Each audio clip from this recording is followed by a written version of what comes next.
Pois veña, onde temos que facer parada agora é en Ourense. Hoxe, ademais, é un día de intensa actividade en moitos recunchos desa cidade. Por que, Antía? Sí, David, porque están ultimando todos os detalles dos mallos que mañá saen ás rúas. Laura Álvarez.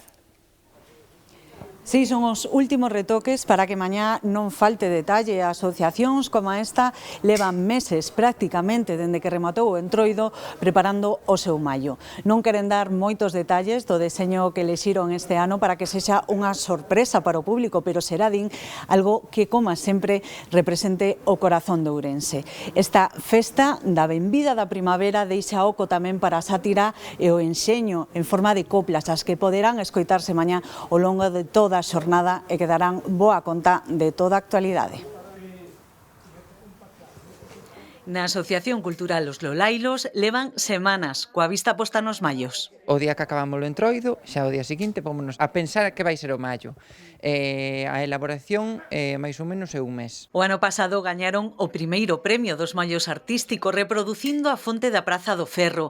Desta vez non queren ser menos, despois de semanas de traballo, hoxe toca ultimar detalles, concretamente colocar as flores no seu mallo. Hai que procurar non estropear o musgo que xa temos cosido e a flor que é un pouco máis delicada. Colocamos a erica, que en galego chamanlle uces, a xesta e carqueixa. Eso o principal. Neste tempo de mallos, traballo hai abondo para grandes e pequenos. Somos uns collares, de que? De carrabaixas. Participamos todos, o que pasa é que sempre están os xubilados que botan unha man, veñen regar, al final son os que saben que fixeron toda a vida, son os que van dicindo como temos que facer e vamos aprendendo. Ao final hai que pasar de xeración en xeración.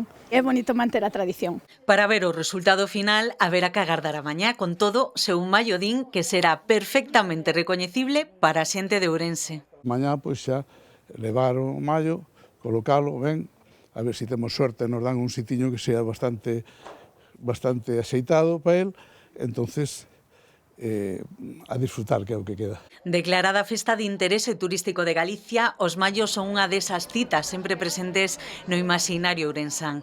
A festa da benvida da primavera, que enche as rúas de flores, natureza, música e todas retrancadas coplas.